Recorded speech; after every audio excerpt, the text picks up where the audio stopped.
So yun, good morning. Nandito naman po tayo sa Mindanao Avenue. Dala-dalaan natin ang ating motor. So yun na nga guys, at tayo ay nagtataka pa rin kung bakit hindi nare-rehistro yung ating unit, no? Yung WSP ng NWOW. So para sa akin, wala naman siya pinagkaiba dun sa ibang nare-rehistro. So anong meron? Bakit ganon? Di ba? Anong iniiwasan ba ng ano? So wala naman po nagpapaliwanag kung bakit hindi, no?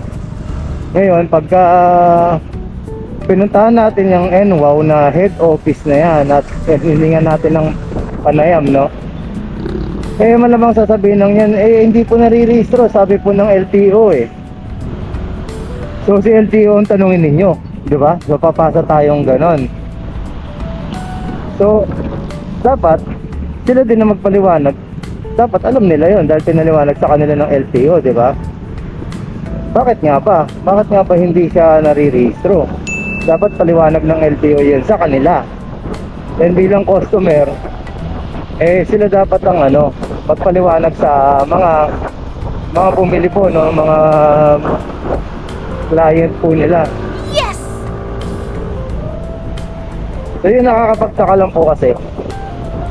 Actually ako, naghihintay lang po ako ng ano, baka unti-unti maayos. Medyo natatagalan na rin ako dahil kailangan natin na gumamit talaga ng e-bike dahil yun po yung doon tayo makakatipid, saka relax, di ba? Saka bawas tayo sa pollution. Although yung mga motor natin walang pollution masyado yan dahil 4-stroke, wala namang usok, hindi kagaya ng sa jeep, saka sa bus. Ayan, pinayod na rin pala yung kalsada rito eh. So iniba ko yung ruta ko kasi pagdating yun po sa ano, parang ang tagal-tagal yung traffic, no? So subukan ko naman dito. Total naka ano naman tayo, nakamotor naman tayo. Ayan na, rampa. Ayan. So ito, papunta rin ng EDSA. Susunod dito tayo dadaan na naka e-bike para naman ano, pakita natin yung mga pwestuhan. Iya si kuya, kasi naman eh. Ayan, so tignan nyo po ang mga motor. Pagka ganyan, stoplight, dikit-dikit yan. Tignan nyo, may hataw dyan. Guilty rin naman ako doon. Pero siyempre, mas makakaiwas tayo sa mga ganon kung naka e-bike tayo. Not unless kargado yung e-bike. Alam mo naman, ang mga Pilipino, grabe yung mga kanya-kanyang kargahan yan. So ayan, may mga paborito natin. Pero tignan natin kung makakontrol natin. Kasi may mga mababagal di ba? Mga motor. So yun, kailangan lang natin talaga malaman kung ano yung dahilan kung bakit hindi tayo nare-rehistro, no, yung ating unit na WSP. Pangilin natin ang ating ano, specs, 1,500 yung ano, yung hub. So yung iba po may 1,000 pa pero nasa ano na, naka-rehistro na. Tapos yung ating battery ay 72 volts ang ginagamit. So may arangkada siya, no. Tapos yung range, wala naman silang pakialam sa range eh. Basta ano, yung bilis niya nasasabay sa ano. Kasi kahit naman nasabi mong mataas yung range, eh parang gasolina lang naman yan eh. Edi para ka lang nagpagasolina ng 5 litro, 4 na litro. O di yun yung range. Ganun po yung ano, yung sa amperes, no. And then yung controller naman po eh, nag-drive naman, yan naman po yung ano, yung 1,500 na motor. So nagta-top speed naman tayo ng 50 pataas. Hindi naman bumaba doon. Simula po nung kahit naka-lead acid po tayo, okay pa rin naman yung takbo. So kapag sa ano, yung DU 50cc, pasok pa rin siya eh. 49cc yung sinasabing ano, hindi pwedeng i-rehistro eh. At hindi forget, hindi nare-rehistro eh, pwede na sa highway Yung mga 49cc po, pang subdivision lang din po dapat yan. Eh hindi ko po maintindihan, ginagawa nilang excuse yun. Double check. So yun. Ayan ang mga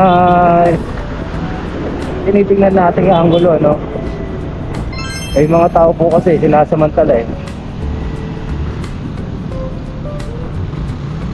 Bilib ako sa mga naka t-shirt lang,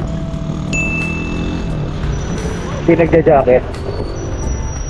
Mainit din eh.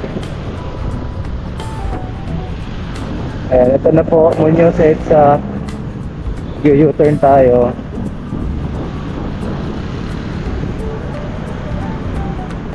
Double check, tingin sa side mirror, double check sa signal light.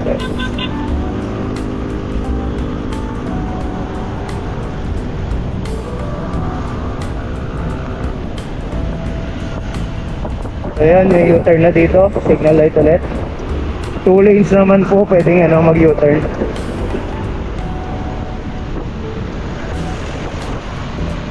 Tinignan ko lang po yung agos ng traffic dito.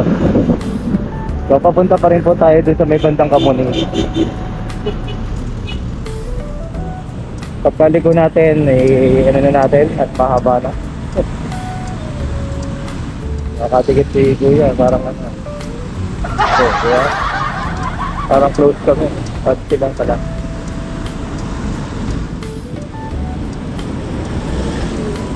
Okay, yun. Guys, napansin ko talagang nakikinig kayo, no? Salamat po sa inyo. Hayaan nyo po mag-i-invest tayo sa mic para mas malinaw po yung mga pinagsasabi ko rito, no? Dahil nakasignal yung taxi, dito tayo. Sabi mo Kuya 803. Time check 803 sa ating dashboard or panel.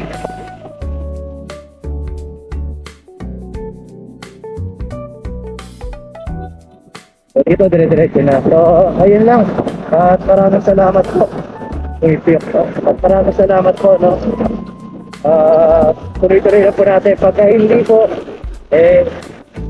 lahat po tayo naka-WSP. Punta tayo sa office ng ng NWOW. Okay?